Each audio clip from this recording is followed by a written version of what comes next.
Assalamualaikum warahmatullahi wabarakatuh. Hordoftoota diriistuu bakka nagaadha. Fayyaadha. Nagaa qabdanii jiruuf jireenya shama harka fuunanneerra. Barnoota keenya irraa keessatti waa'ee miimooriin keenya yeroo hundaa guutee kan nu rakkisu yoo ta'e karaa salphaa ta'een ofirraa barreessuu dandeenya jechuudha. Karaa salphaa ta'een. Isas immoo haala kamiin yoo ta'e miimooriin keenya jawwaalli keenya fuulii jedhee kan nu rakkisu irra caalaa faayilii vaayirasii qabutu jalaa cufaa jira. Kanas haala salphaa ta'een sirreeffachuu dandeenya jechuudha. Kana hordofaa. Warrootni tiiktookidhaan hordoftan liinkii gurraatii tana tuqaatii gara yuutuubii irra deemaatii barnoota kiyya hordofuu dandeessanii jechuudha. Warroota sabiskiraayib hin goone jechuudha. Adana irraa yeroo dhuftan shabakaa kiyyatti akka rakkisaa jirassi. Asirraa seentanii akkasitti barnoota kiyya isaantu barbaachisu waa'ee maal irratti hundaa'e kan barsiisu. Yeroo darbe jawwaalli keenya miimoorii vaayirasii yoo qabaate haala kamiin sirreessuu qabna kan jedhu baranne. Har'a immoo miimoorii vaayirasii tun taane jawwaalumti keenya foon stooroojiin isaadhaa guutee kan nu rakkisu yoo ta'e karaa salphaa ta'een sirreeffachuu dandeenya jechuudha. Warri sabiskiraayib godha. Xumura irratti eessa seenna? Pilee istoorii keessa seenna suuqa keessa. Pilee istoorii irra seenne storage space kan jedhu kana buufanna jechuudha. Storage space. Ani buufadhee jira waan buufadhee qabuuf warri hin qabne buufattu storage space nagartu kunoo barreeffamicha opening godhee seenanii erga seentanii boodan eeyyamtu kana sinii fida ok kan jedhu yeroo sinii fide ok san irratti dhootanii saniin booda immoo asirratti dhootan analyze kan jedhu kanarratti jechuudha. Amma home irra jira, primary irra jira. Okay, home irra jira. Maal goona amma?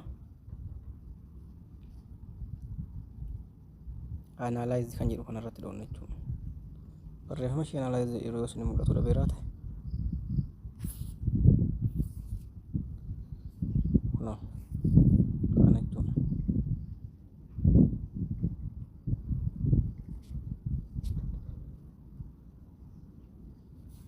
Analyze kan jedhu kun mana kana.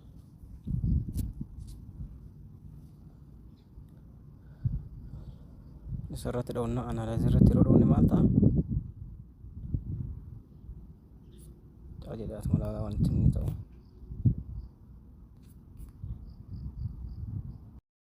Analyze irratti yeroo dhoonne kostumii 0 kiibiin qaba.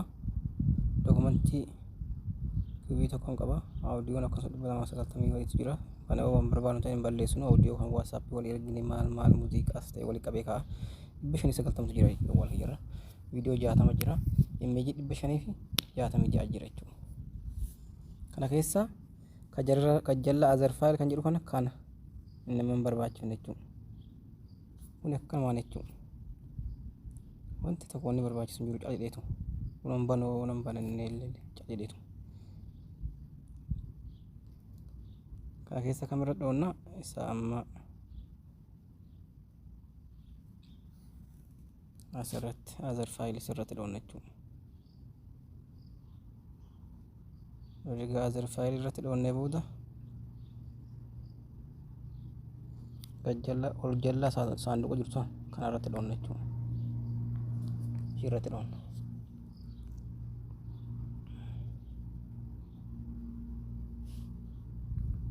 Saniin booda maal goona? Diillaayit iddoo jedhu kana kunoo diillaayit irratti dhoonna iddoo qastii irra kaa'e kanarratti jechuudha. Xiyya irra kaa'e kanarratti.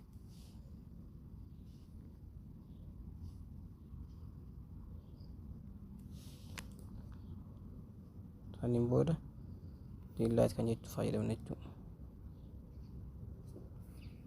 Kaka diillaayit sana fayyadamna jechuudha. Conform goona.